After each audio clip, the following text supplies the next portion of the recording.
Class 12th के history chapter है हमारा 7वां, इसके हम इंपॉर्टेंट क्वेश्चन यहाँ पे देखने वाले हैं। और ये जो एमसीक्यू क्वेश्चन है 1 मार्क्स के शॉर्ट क्वेश्चन है, इसको हम जिक्र करेंगे यहाँ पे।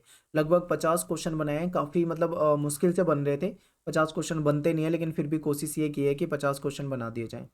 ठीक है, टेलीग्राम ग्रुप जरूर आप ज्वाइन करें, क्योंकि ये जो आपको मैं यहाँ पे क्वेश्चन दिखाने वाला हूँ, इसकी जो पीडीएफ होगी आपको प्रैक्टिस के लिए दे दी जाएगी। आप वहाँ से टेलीग्राम ग्रुप से ही डाउनलोड कर पाएंगे। ठीक है, हमारे ग्रुप में 9,000 के करीब बच्चे जुड़े हुए हैं। तो आप जब भी ज्वाइन करें तो एक बार ये जरूर देख लें कि क्या आप सही ग्रुप ज्वाइन कर रहे हैं, कहीं आप किसी और ग्रुप में ज्वाइन हो जाएं। आप हमारी ऐप को जरूर डाउनलोड करो। यहाँ पे आपको क्विज सेक्शन है हमारी ऐप में, क्विज क्विज में जाके आप अलग अलग सब्जेक्ट के टेस्ट दे सकते हो, एमसीक्यू क्वेश्चन, और आपका आपका स्कोर भी वहीं पे पता लग जाएगा। वेबसाइट पे जरूर विजिट करो, आपको हमारी वेबसाइट पे नोट्स मिल जाएंगे विभिन्न सब्जेक्ट के। गूगल पे सर्च करना है आपको eklavyastudypoint.com। इसके बाद सिंपल प्रोसेस आगे आपके सामने आ जाएगा, आपको इसको ओपन करना है। फिर आपके सामने कुछ इस प्रकार से आ जाएगा, यहाँ पे 3 लाइनों पे क्लिक करोगे तो आपके सामने एक कैटेगरी आ जाएगी। इसके बाद क्लास 12th सिलेक्ट करोगे, उसके बाद सब्जेक्ट आ जाएंगे और सब्जेक्ट में जाके आप नोट्स को पढ़ सकते हो। सिंपल प्रोसेस है बिल्कुल। शुरू करते हैं अपने क्वेश्चन को। ठीक है, तो पहला क्वेश्चन है कि विजयनगर का अर्थ क्या है। अब मैं आपके सामने ऑप्शन रख देता हूँ एक बार। विजय का शहर, विजय का गांव, किलेबंदी वाला नगर, समृद्ध अर्थव्यवस्था वाला नगर। ठीक है, ये आपके सामने मैंने बता दिया ऑप्शन। तो सबसे पहले का आंसर हो जाएगा विजय का शहर। विजय का शहर यानी कि ए ऑप्शन हो जाएगा हमारा। क्वेश्चन नंबर 2 है कि निम्नलिखित में से कौन सा साम्राज्य उत्तर में कृष्णा नदी से लेकर दक्षिण तक, सुदूर दक्षिण तक फैला हुआ था। चार आपके सामने ऑप्शन दिए, आप सभी जानते हैं कि विजयनगर साम्राज्य ही है। थर्ड क्वेश्चन हो जाएगा हम्पी शब्द का जो आविर्भाव हुआ है वो किस नाम से हुआ है। चार आपके सामने ऑप्शन है, मातृ देवी, पंपा देवी, कुल देवी और इनमें से कोई नहीं। तो आप सभी जानते होंगे पंपा देवी, पढ़ रखा है हमने सारा चैप्टर में विस्तार से बिल्कुल। क्वेश्चन नंबर 4 देखिए, कह रहे हैं कि निम्नलिखित में से किस साम्राज्य को 1565 में आक्रमण करके लूटा गया। आप जानते हैं 1565 की बात चल रही है, तो विजयनगर साम्राज्य। ठीक है, राक्षसी तांगड़ी का युद्ध आपने पढ़ा होगा, आगे उस पर क्वेश्चन भी बनाए हुए हैं, आप वहां पे भी देख लेना।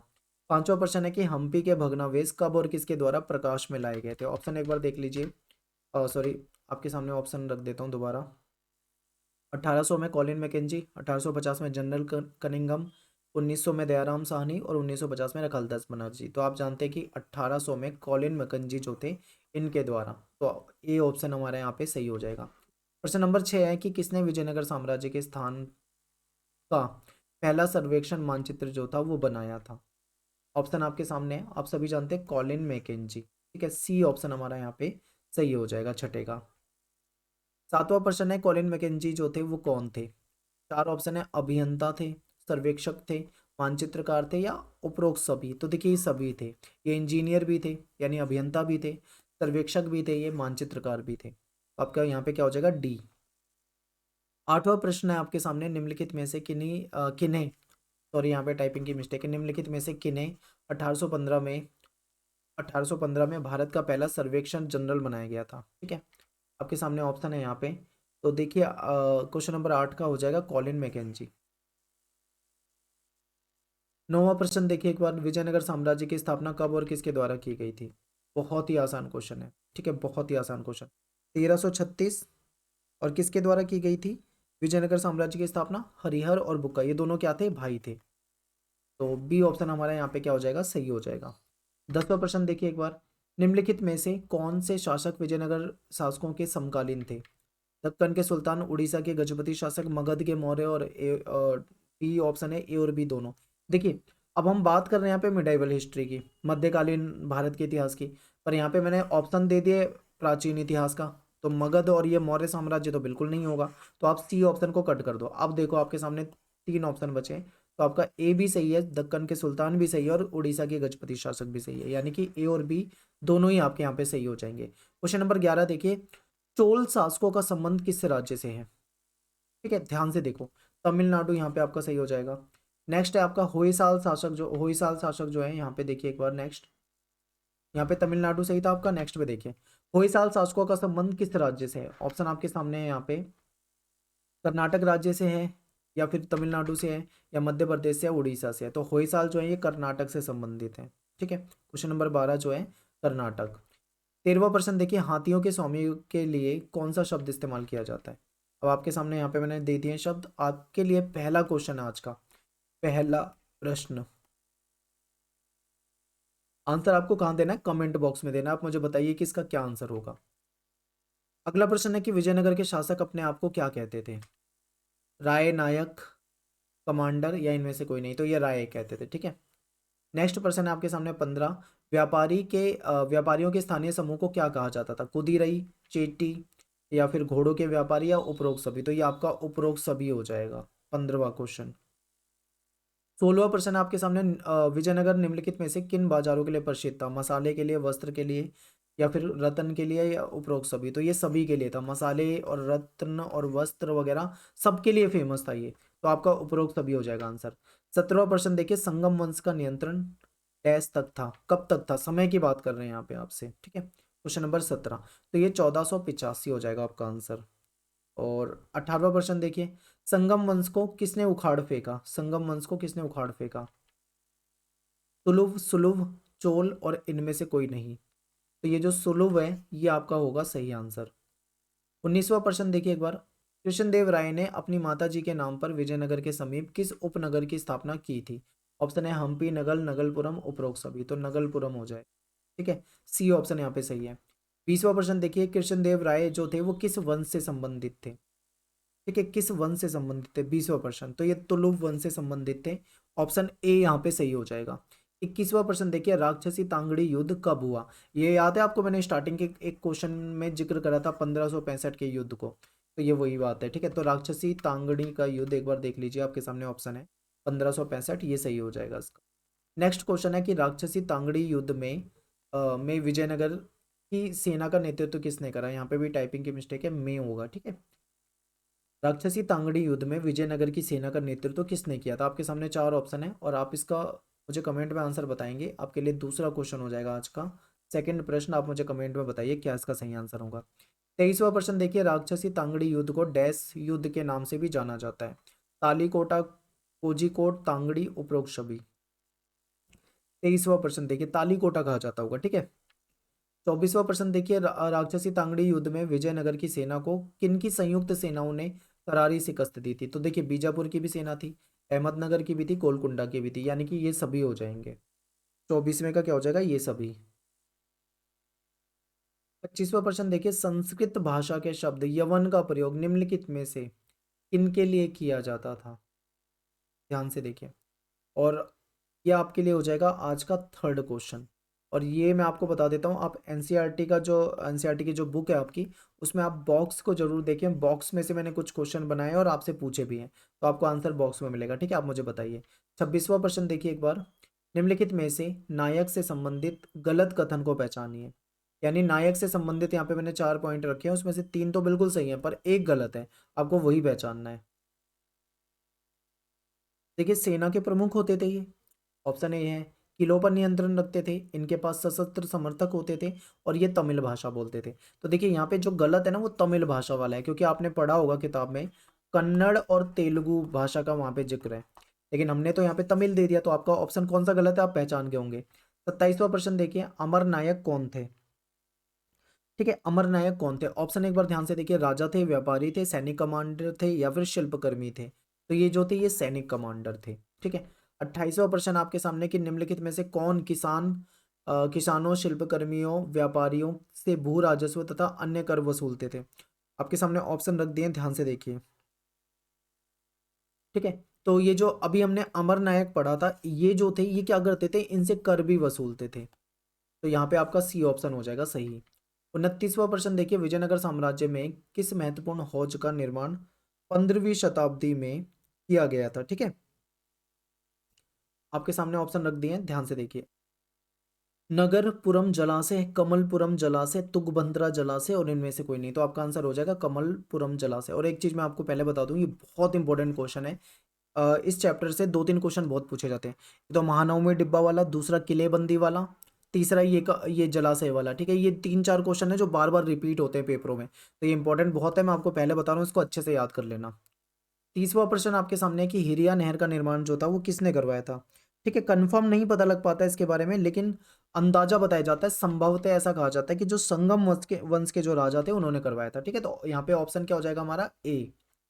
31वां प्रश्न देखिए कि फारस के शासक जो थे उनके द्वारा एक दूत भेजा गया था अब्दुल रज्जाक, जिसका नाम था, विजयनगर साम्राज्य में आया था और उसने यहाँ पे कुछ चीजें ऐसी देखी जिससे वो बहुत ज्यादा प्रभावित हुआ।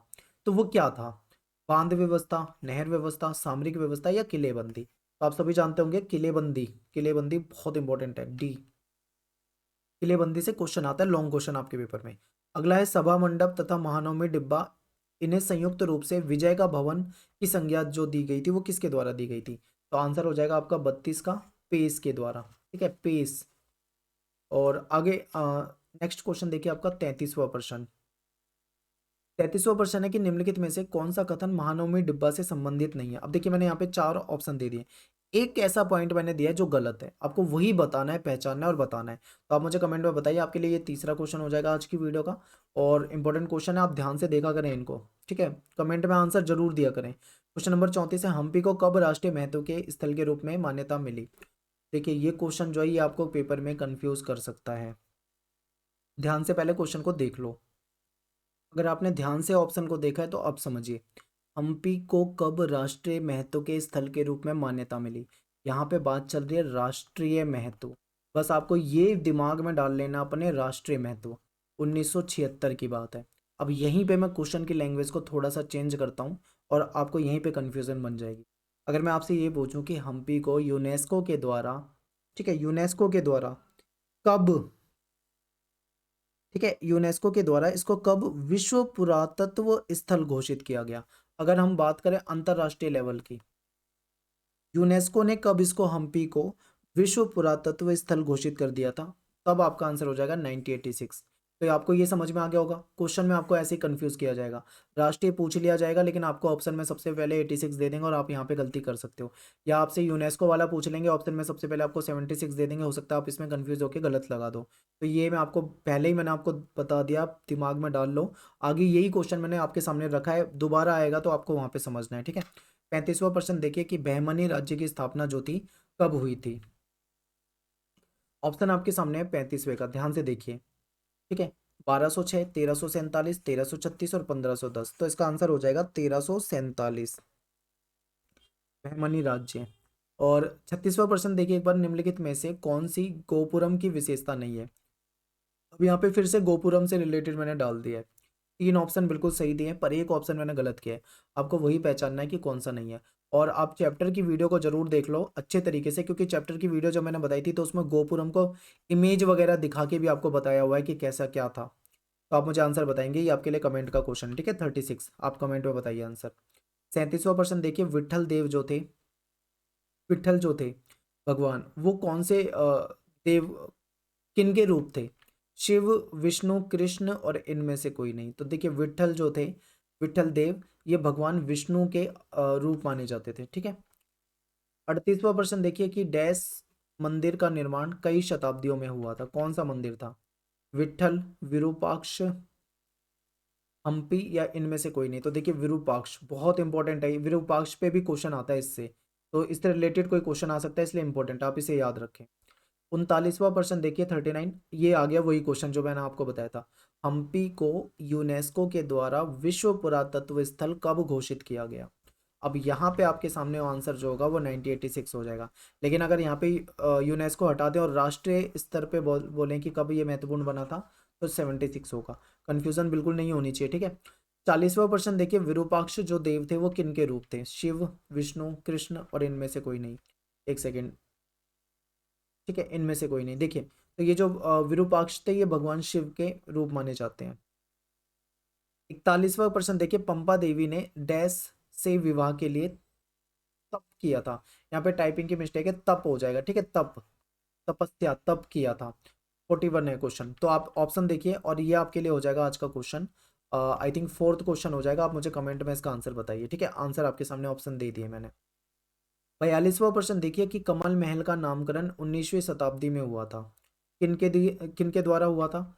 अंग्रेजी यात्रियों के द्वारा किया गया था, चीनी यात्रियों के द्वारा किया गया था, अरबी यात्रियों के द्वारा किया गया था, या इनमें से कोई नहीं? 42वां, तो देखिए अंग्रेज यात्री जो थे इनके द्वारा हुआ था, ठीक है?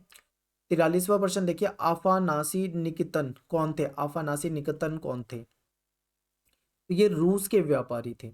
और ये बिल्कुल मैंने बॉक्स वगैरह से क्वेश्चन लिए हैं, तो इसलिए थोड़े से क्वेश्चन आपको एक दो क्वेश्चन मुश्किल भी लग सकते हैं, पर बॉक्स से आपके पेपर में क्वेश्चन बिल्कुल आ सकते हैं, तो आप बॉक्स वगैरह भी अच्छे से पढ़ा करो। नेक्स्ट क्वेश्चन है कि अमर शब्द का आविर्भाव संस्कृत संस्कृत आएगा, ठीक है, संस्कृत हो गया, ये संस्कृत शब्द से हुआ था, वो शब्द क्या है? तो ये समर है, समर। और इसका अर्थ क्या होता है, आप मुझे कमेंट में बताइए। ये मैंने बॉक्स में से लिया हुआ क्वेश्चन है, आप मुझे बॉक्स देखिए और मुझे कमेंट में आंसर बताइए। 45वां प्रश्न है कि चन्नकेशव मंदिर कहाँ पे है? 45। तो ये बेलूर में है, ठीक है, बेलूर। और नेक्स्ट है 46 क्वेश्चन, बृहदेश्वर मंदिर कहाँ पे है? ये बहुत इंपॉर्टेंट है, बृहदेश्वर, पेपर में ऐसे क्वेश्चन पूछे जा सकते हैं, तो ये तंजावुर में है, ठीक है। 47वां प्रश्न देखिए कि विरूपाक्ष मंदिर डैश में है। अब आपके सामने यहाँ पे मैंने 4 ऑप्शन दिए, अब आप मुझे इसका आंसर बताएंगे कमेंट में। आपके लिए आज का हो जाएगा ये 5th क्वेश्चन। और 48वां क्वेश्चन देखिए, नायंकर व्यवस्था का संबंध किस साम्राज्य से है? तो ये कौन से साम्राज्य से? विजयनगर साम्राज्य से, ठीक है, 48 का। 49वां क्वेश्चन है कि कॉलिन मैकेंजी की मृत्यु जो थी वो कब हुई था? और इसका आंसर आपको नहीं समझ में आता तो आप एनसीईआरटी के बॉक्स को देखिए, बॉक्स में मैंने ये क्वेश्चन लिया है, तो आपको वहाँ पे इसका आंसर मिल जाएगा, ठीक है। तो 50 क्वेश्चन आज के हो गए इंपॉर्टेंट, और उम्मीद करता हूँ आपको समझ में आए होंगे सारे। अगर आपको किसी में कोई दिक्कत आती है तो आप एनसीईआरटी को जरूर पढ़ें और चैप्टर की वीडियो देखें। देखो मैंने चैप्टर की वीडियो में सारा एक्सप्लेन करा हुआ है, ए टू जेड आपको सब कुछ बताया और बहुत डीप बताया हुआ है। तो आप अगर चैप्टर की वीडियो नहीं देख रहे हैं तो आप अपना नुकसान कर रहे हैं, ठीक है। चैप्टर की वीडियो देखो, और यहाँ पे आगे प्रैक्टिस के लिए मैं आपको बना रहा हूँ एमसीक्यू क्वेश्चन, तो आपकी यहाँ पे प्रैक्टिस हो जाएगी। टेलीग्राम ग्रुप में इसकी पीडीएफ डाल दूंगा, तो आप वहाँ से ले लेंगे और इन क्वेश्चनों की प्रैक्टिस कर सकते हैं। तो मिलते हैं नेक्स्ट वीडियो में।